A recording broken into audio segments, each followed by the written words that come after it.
Hey everybody, how are you doing today? I hope you're doing well and that you are ready for this review of the Santa Muerte Tarot, which was a gift from one of my generous patrons on Patreon. Thank you, Eddie.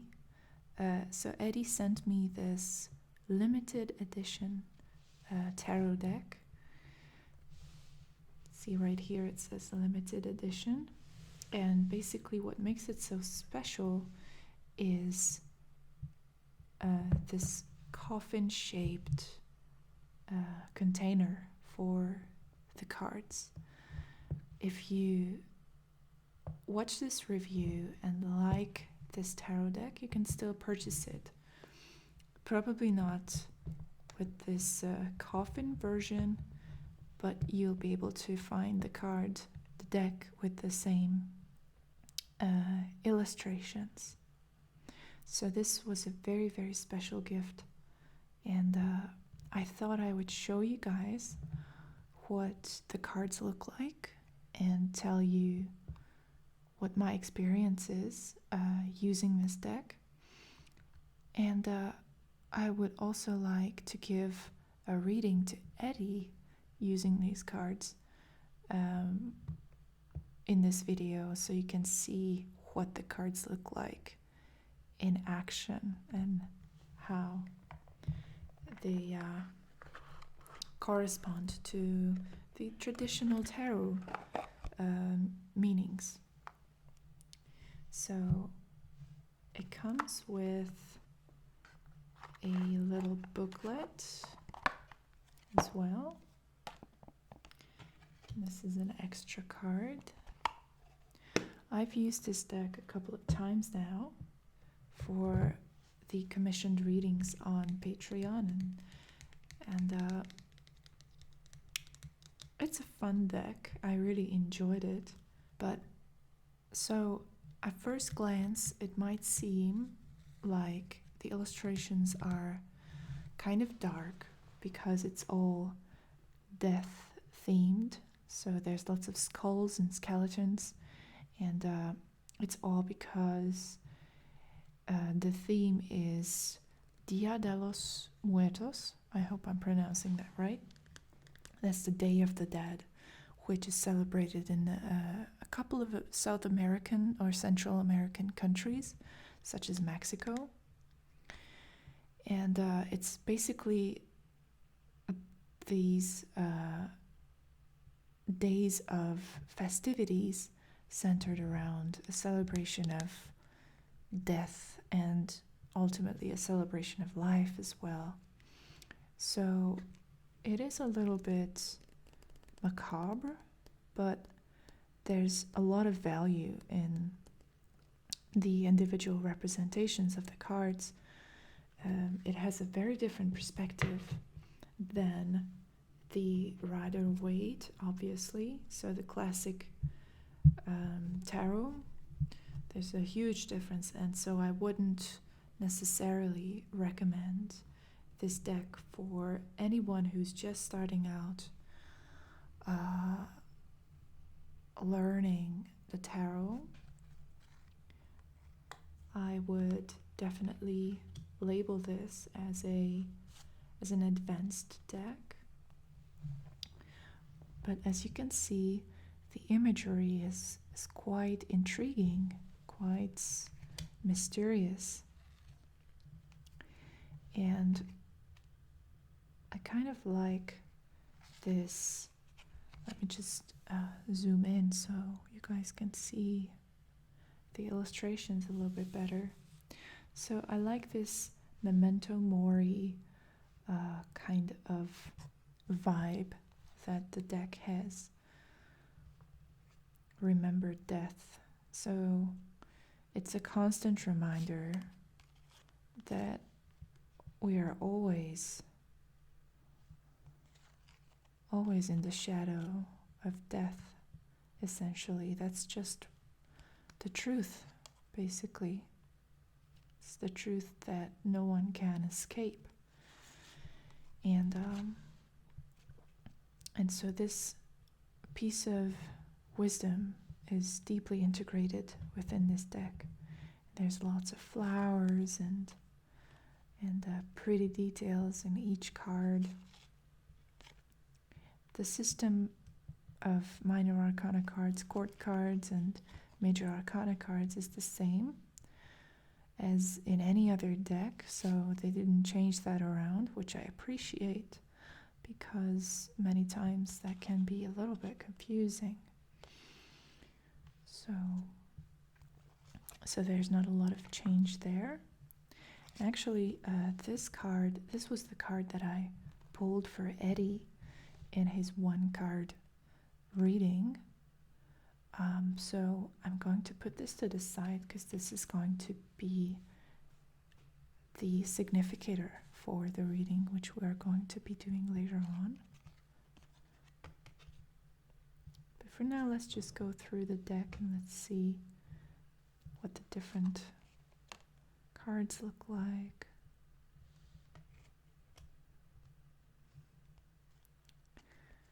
Page of Pentacles.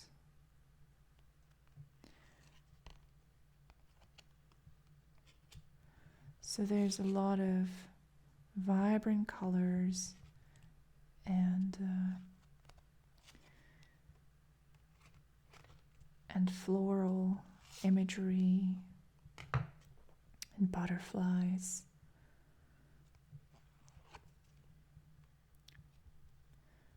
So it's really pretty. Wow. This one, the 8 of Wands. It's brutal. It's so beautiful in a way. So it's not a conventional deck, and I wouldn't recommend it to anybody who gets spooked easily, but this could be, I'm just realizing now that this could be an excellent deck for Halloween. So this year I'm definitely using this deck for the annual Halloween reading. The High Priestess, 7 of Wands. Obviously the cards are not following the order, the original order, because I shuffled them and I used them for a few readings.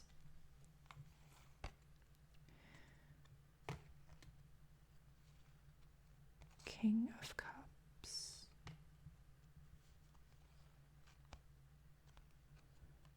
Nine of Pentacles.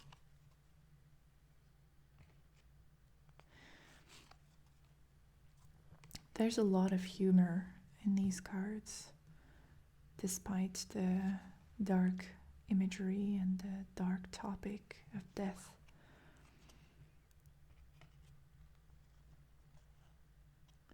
Six of Swords. The Moon. There's actually not one card in this deck that doesn't have the skull imagery somewhere. Even in the Moon, you see it, the reflection, this woman looking into this pool of water, and her reflection is actually just her own skull looking back at her.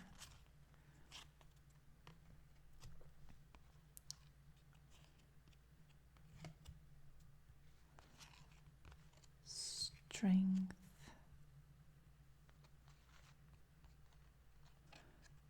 Four of Pentacles. Two of Pentacles. If I have anybody watching this video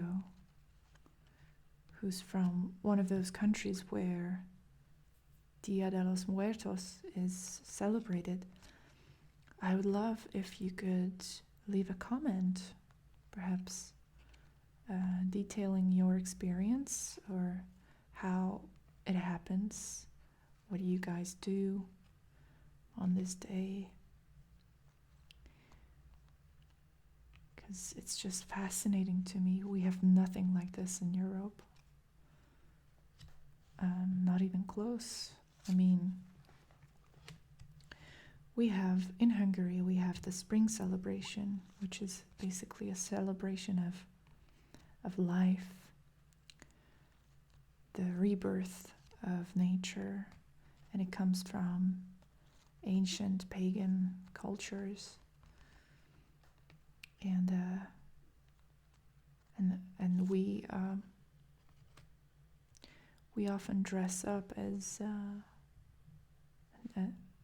death is called Santa Muerte, by the way.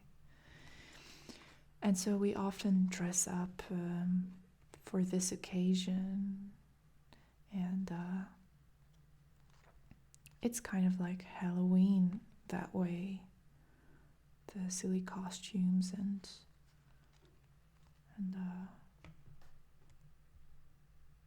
partying and all of that, but I don't feel like it's that significant, honestly, in our culture, and it has nothing directly to do with death. It has more to do with rebirth.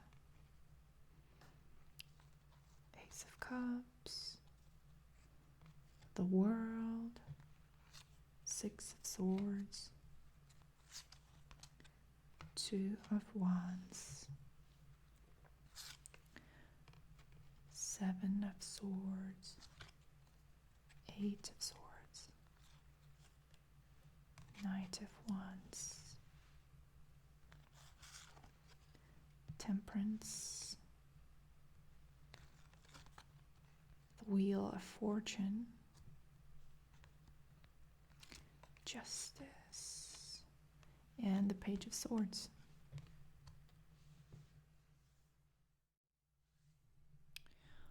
Alright, so as promised, I'm going to delve into Eddie's reading now.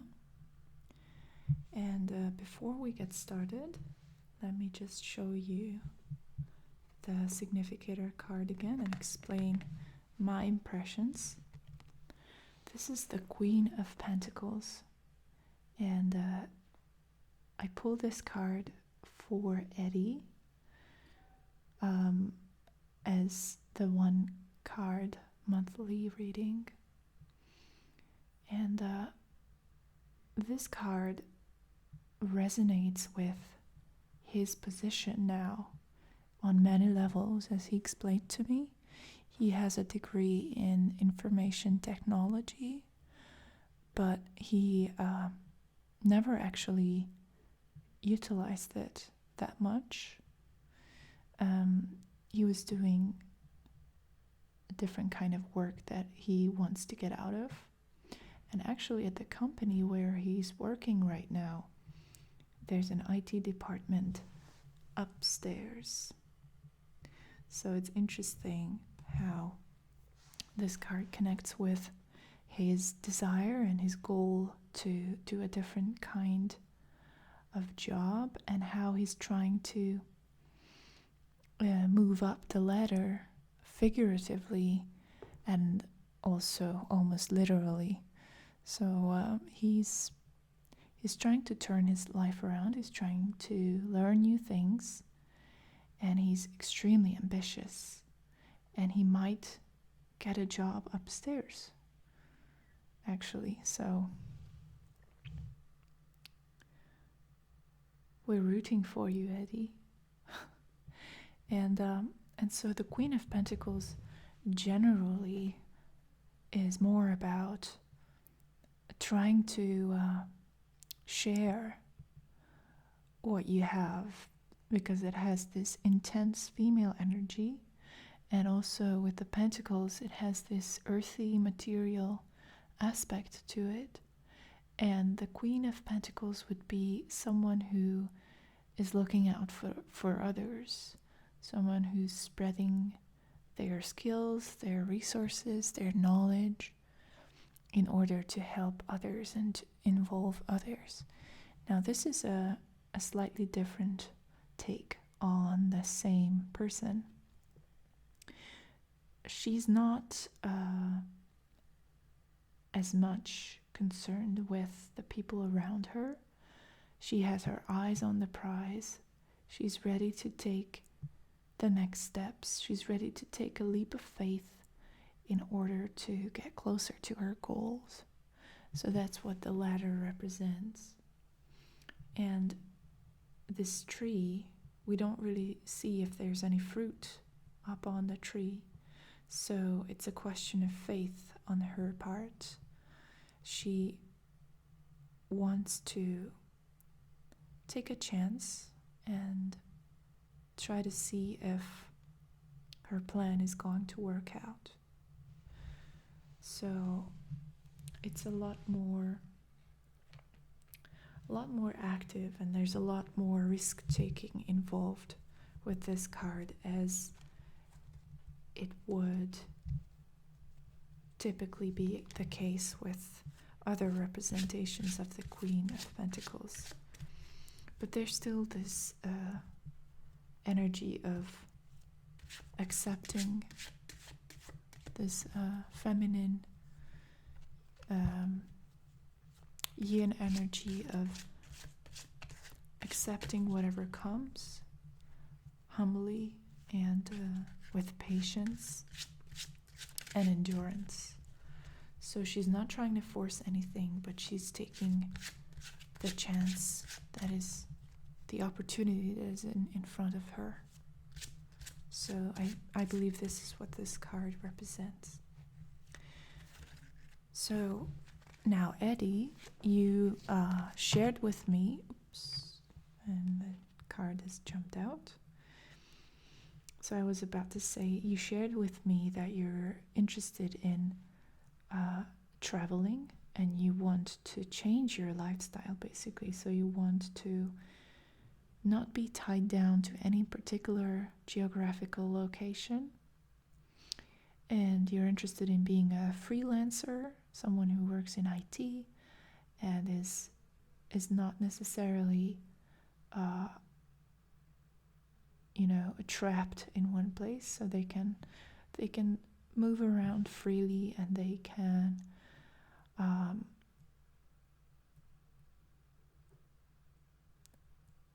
experiment with their life more freely. So this card, which has jumped out while I was just speaking about that, is going to represent how you can get closer to that. So this card represents your current situation.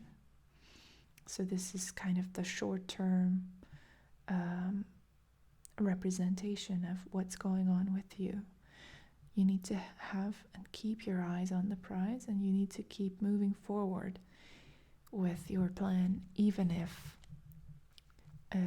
the results are not showing immediately. So patience is required of you, but also a relentlessness. And this is more about your long-term situation, so your long-term dream, your long-term plan that I have just described to my viewers. So let's see if there are any pitfalls, any obstacles that can be presented to you throughout this journey. So, obstacles.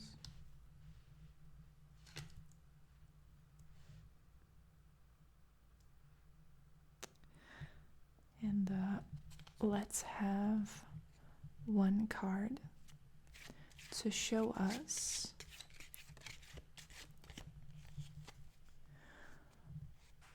what you can do internally to strengthen yourself.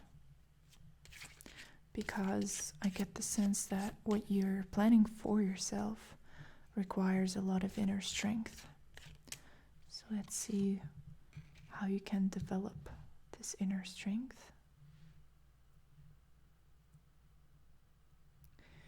And how you can on the level of actions, so outwardly, how you can counteract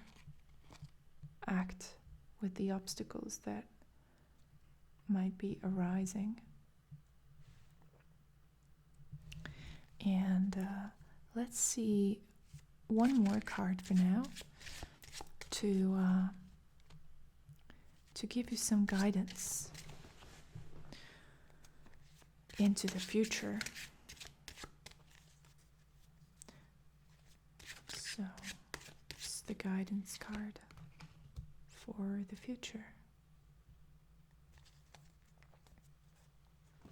All right. So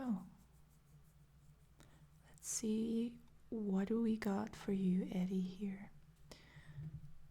So traveling and your long-term plan. We have temperance showing up. Beautiful. Okay. Obstacles. The star. Interesting. Okay. What you can do to counteract the obstacles. 8 of Wands.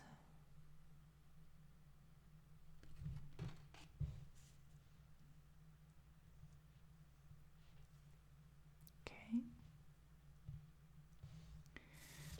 Your inner strength comes from the 8 of Pentacles. All right. And future guidance, the Page of Swords. All right, interesting. Okay, so if we need any clarification, we're going to be drawing more cards, but let's start with these 5 cards for now. All right. So, the first card, Temperance, represents the long-term dream. This dream of freedom and independence, financial independence, spiritual independence. Temperance, as you know, is a major arcana card, and it's a card of balancing and healing.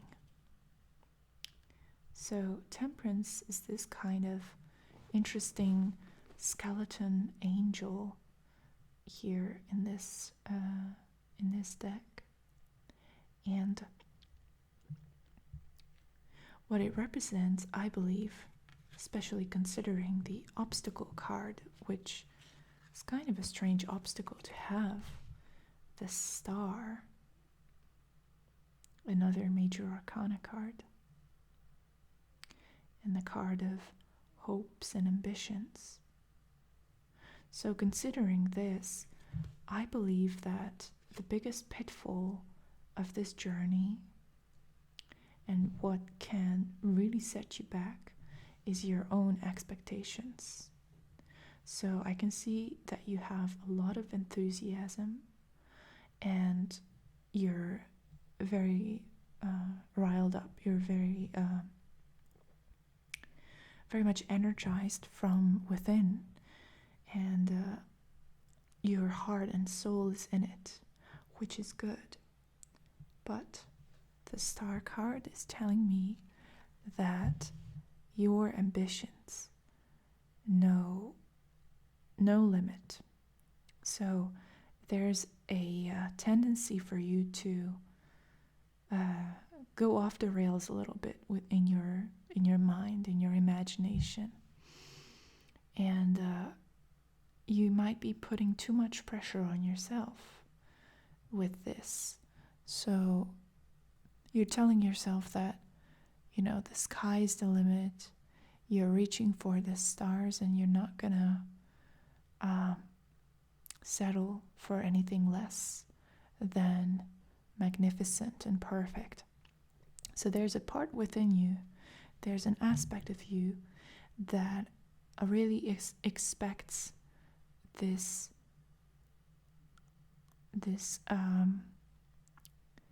entire plan to be a huge paradigm shift that brings an entirely different life for you, which it does have the potential to have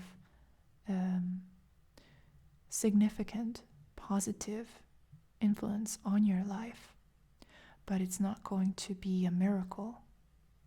So it seems to me like in your heart, you're basically expecting this to turn into a spiritual, mystical miracle that is going to set you free. But the cards are communicating to me that what you need to keep in mind and close to your heart is that this plan is basically a way to stabilize yourself. So instead of looking at it as the one and only source of inspiration, you should consider it a process of healing. So basically, you're creating the foundations for a better life. It's just the first step. You are definitely on the right path, and what you're doing takes a lot of courage, and you need to keep remaining active on this path because it's doing you a world of good. It's wonderful. It really is. I can see in the cards that it has this great potential for you, but it's not going to save you. It's not going to bring you salvation. I think that's maybe a false perception here with the star, a false sort of hope that is arising within you that is maybe not even fully conscious. So it's a great way to liberate yourself financially and energetically. But there's other layers and other aspects of life which need to be paid close attention to in order to live a full life. So I guess the message is, do not get lost in this one plan. Do not get tunnel vision. It's wonderful if you stay focused on it, because I can tell that you're incredibly determined to make this happen, and that's the key to accomplishing our goals in life.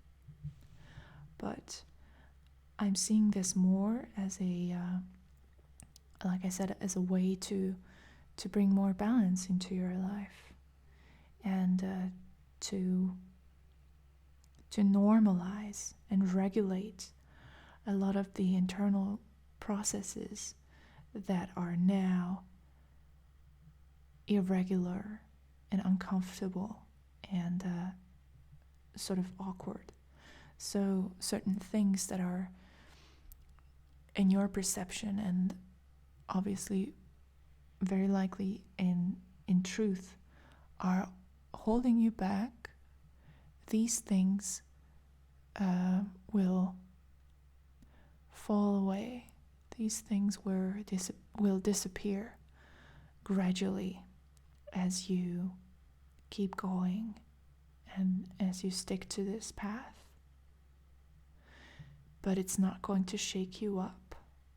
So temperance does not have this kind of energizing or dynamic quality to it that the star would have. It's more of a, let's relax, let's calm things down, let's ease into this kind of vibe, which in and of itself is a wonderful thing. but it's not going to be the ultimate solution to all of your internal struggles. Guess what I'm saying. So a way to counteract this tendency to want to believe that this will be your star moment is the 8 of Wands, which is a card of taking action, a card of going with the flow of opportunities as they are presented to you. So, although you have been working really hard, and when you achieve a certain level of comfort later on in this process, it's important to not stop. It's important to keep working on it and keep trying to find ways to keep it flexible. So it wouldn't be a good idea to sit on your laurels and pat yourself on the back, even if what you have achieved is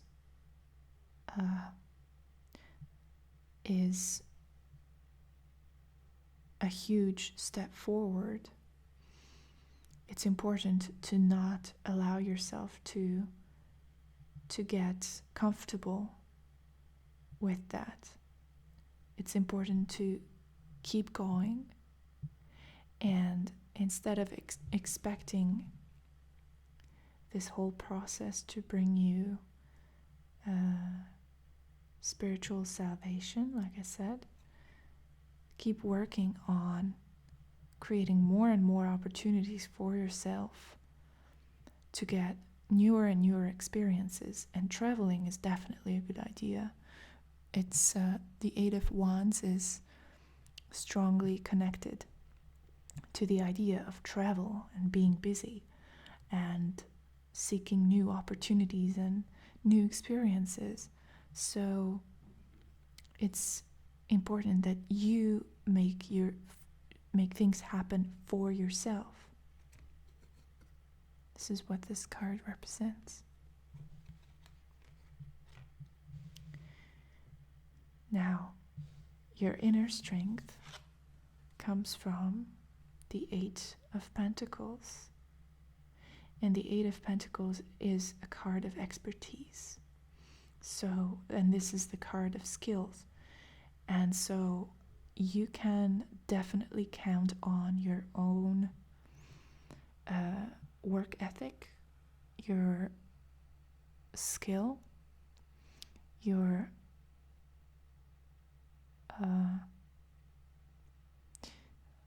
dedication to the work,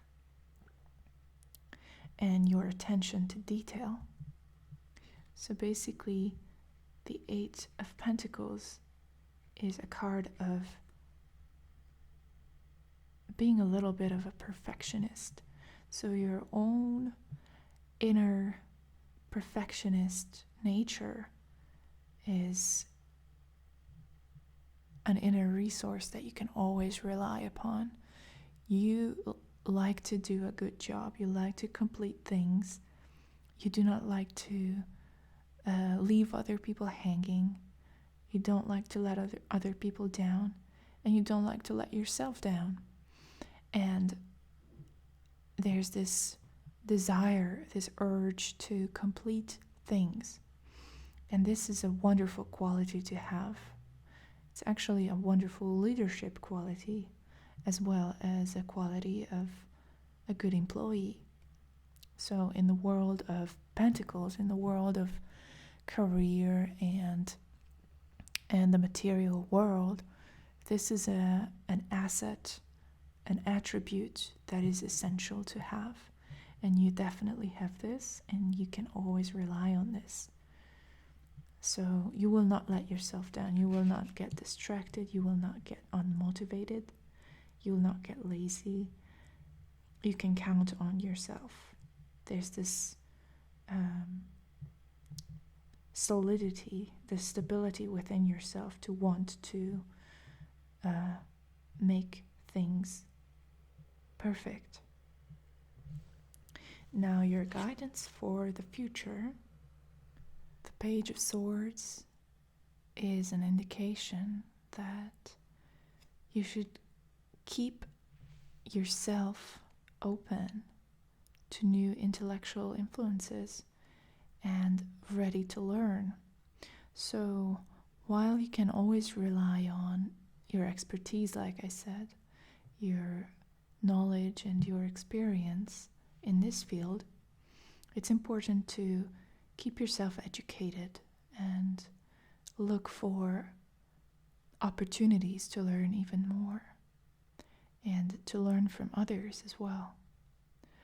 So, and to trust yourself, trust your own self in that you know what you don't know and what you need to learn. So do not let other people influence you in that regard. You know what you need to learn still, and you know what you already know and what you're sure of. And the page is a card of receptivity in each suit. And in the suit of swords, which has to do with our mentality, our intellectual understanding, it suggests to me that the best way to move forward is to have an open mind and allow yourself to be steered in different directions by people who you trust intellectually on this journey. So you know who you can listen to. You have good judgment with the swords playing in your favor. You have good judgment of other people's wisdom and intellectual ability. So you can decide for yourself who you can follow on this path and who's giving you good advice. So I hope that you found this reading interesting or helpful. And thank you to everybody who has watched this video. And I hope to see you in my next one. Bye-bye.